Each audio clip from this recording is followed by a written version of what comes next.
Ano na, ano na nangyayari sa Pilipinas? Nakakatawa naman 'no.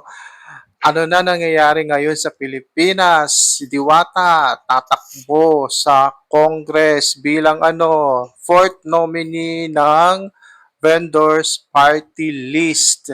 Pang-apat lang naman siya kasi meron ng naunang first, second at saka third.